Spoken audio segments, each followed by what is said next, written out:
Hey everybody, this is your boy Gohan1171 guys. Sorry about that. Today guys, we're going to be checking out the Grounded 2 trailer. I've seen pictures on Facebook. I was like, nah, this can't be real. But guys, it is fucking real. It is coming out. Let's check this out. I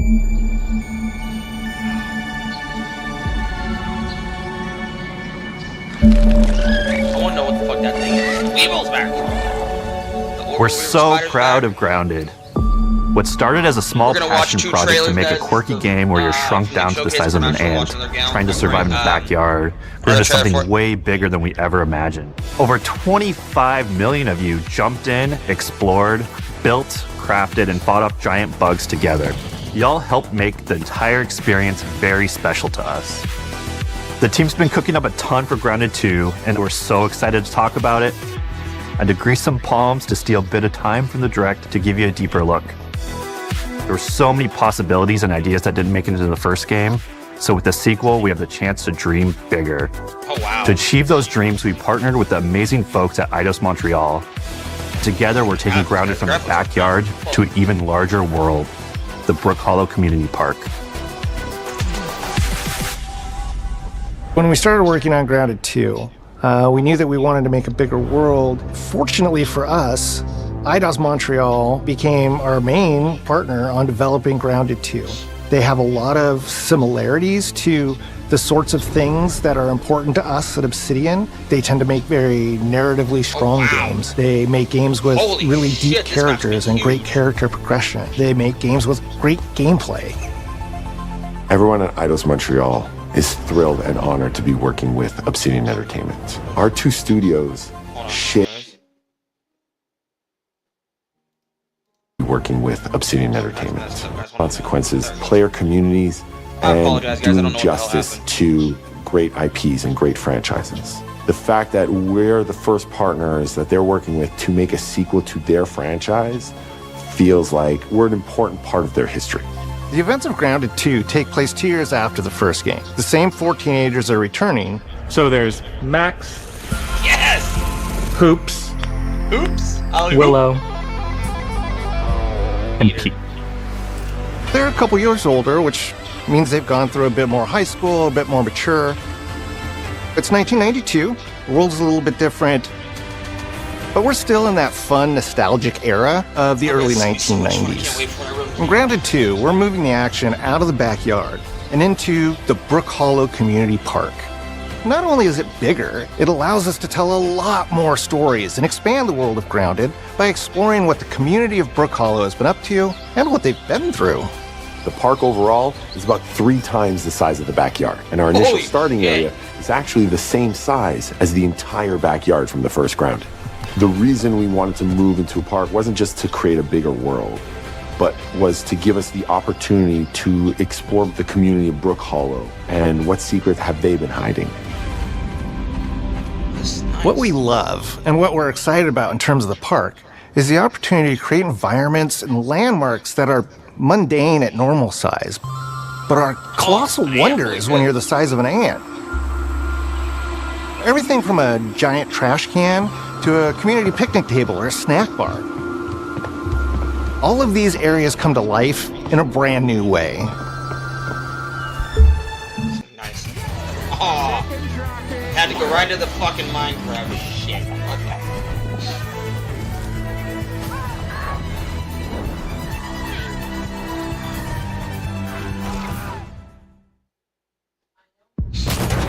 I told myself I was prepared. Drop it down!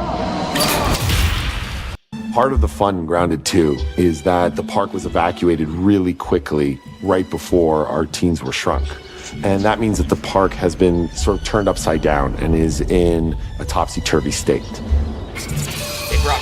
And that leads to really fun environmental storytelling, but it also leads into the creation of amazing biomes for our characters to explore. One of my favorite examples of this is the ice cream cart. In all of the commotion, the ice cream vendor's cart has been knocked over and its contents have spilled out into the ground. And what this means for our young adventurers is that they'll be able to explore this frozen cave of interesting challenges and colorful Lovecraftian horror. Yeah! Let's go kill some fucking scorpions! We have one anthill that's actually somebody decided to bury a bunch of toxic stuff in the park. And so there's all these toxic chemicals underground. The environment looks very cool and very spooky with all of these sort of chemical pools. And of course, nothing can live down there except for one type of insect, the cockroach. They finally brought it in! We're oftentimes reinventing environments, and in future updates, you're going to see a ton of new stuff. The Weevil You do spider? a lot of fighting against insects of all shapes and sizes. We didn't just want it to look better, we also knew we wanted to add a new layer of strategy. The changes that we've made aren't limited to tuning animations or adjusting attack or defense numbers or making characters or insects move faster or slower. But we did all that too, but there's also an entire sort of rock, paper, scissors strategy involving light attacks, heavy attacks, and blocking.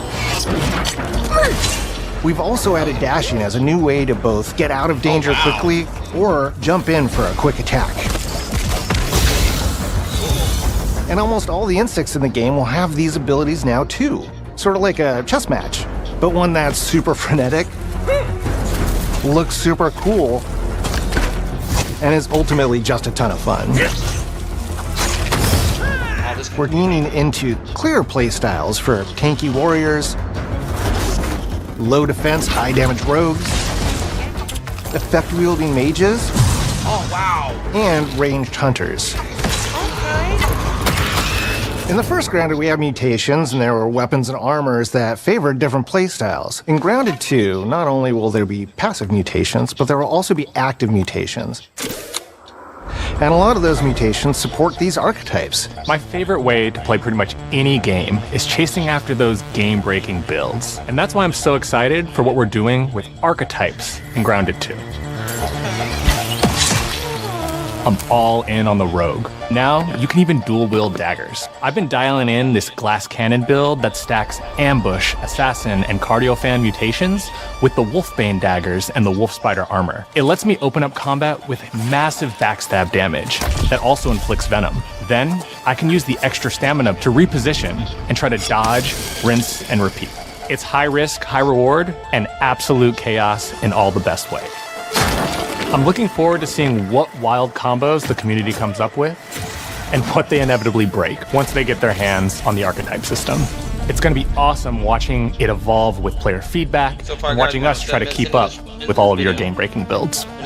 One of the great things about Grounded is the variety of players it attracts, from builders to crafters and everything in between. If you've ever watched me on Casually Grounded livestream, you'd know that I'm neither.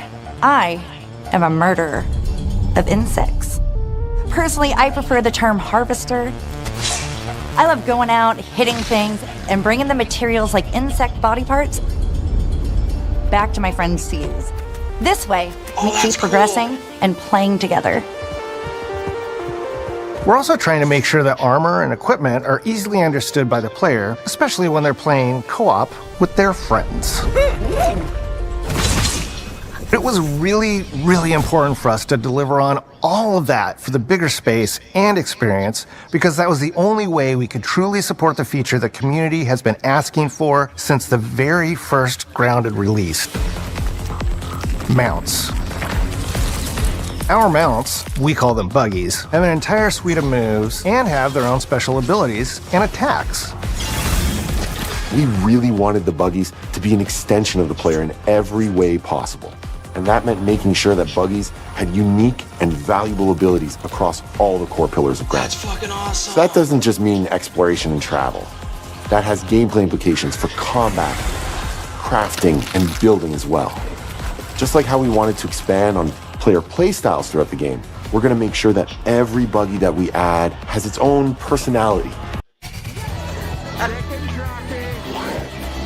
Now guys, that is pretty cool how they're bringing in the buggies, which they're the riders. That is kind of cool. I cannot wait. That is going to be something I can't wait for. I told myself I was prepared. Drop it down!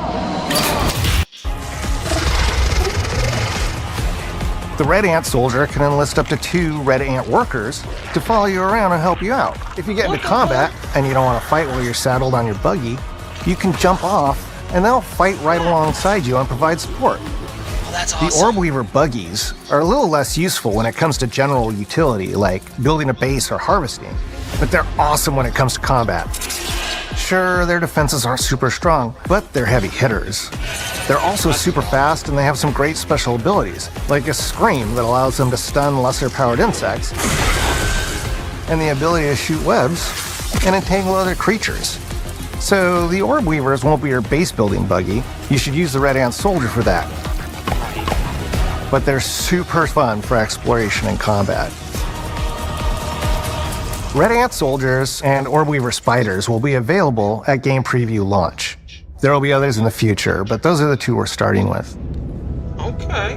The connection that our Grounded community has with us is something we want to keep forging with the sequel as we make an even bigger game than the original. Pretty much from day one, we knew we wanted to return to game preview for Grounded 2. Sure, it comes with some trade-offs, like the game's not done and it's out to the world. But there's so much value in building it alongside the community. Okay. Buggies change how you traverse and navigate the park.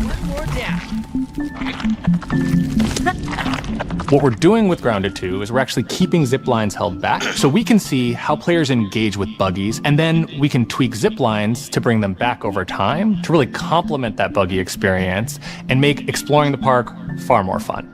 That kind of feedback loop helped shape the original Grounded, and we wanted to shape the design for Brook Hollow Park, archetypes, buggies, all of it. We also learned a lot from that first time around. One thing that stood out immediately, players blaze through our content, especially the story. That makes sense. Story, characters, world building, that's kind of Obsidian's thing. It's the flavor we bring to the survival genre. So this time, we're starting with a much bigger baseline.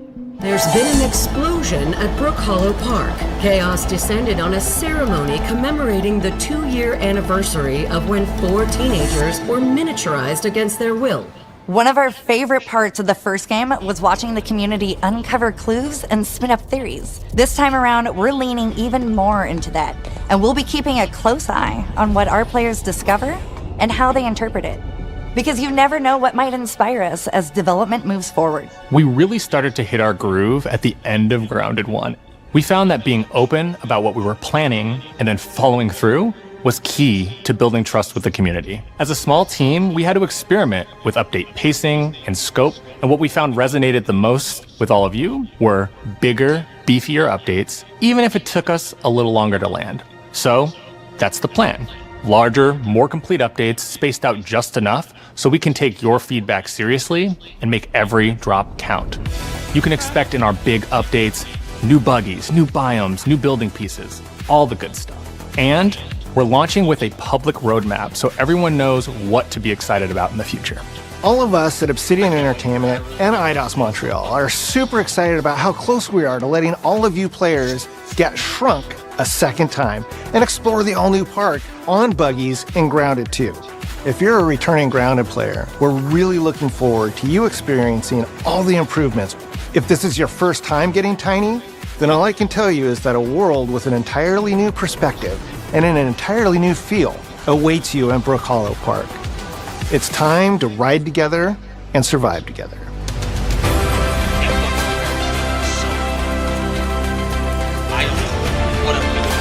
Oh, there's fucking snails! What?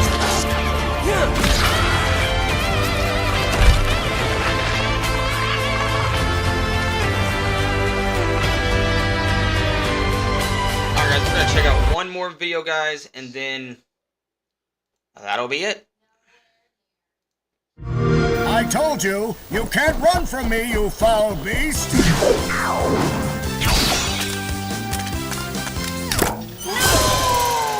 With new flexible legs, the Yoke Girth action figure can ride anything!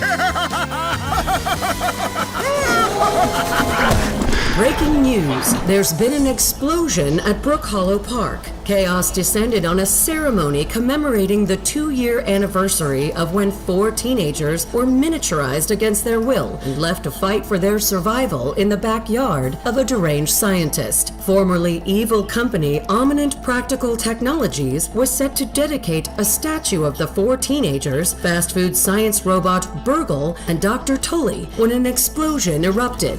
Dr. Tully and the teenagers' current whereabouts are also unknown. So much fun, I can't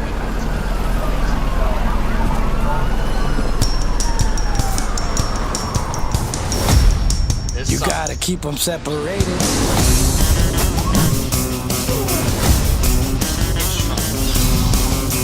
I just can't wait to fight the fucking Scorpion.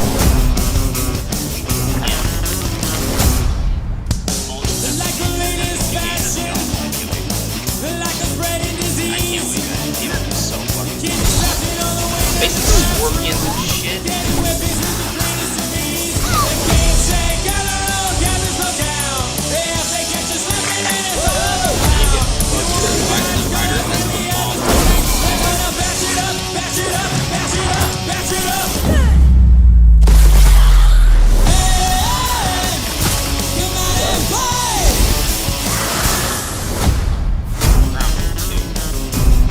July 29th. Okay, back.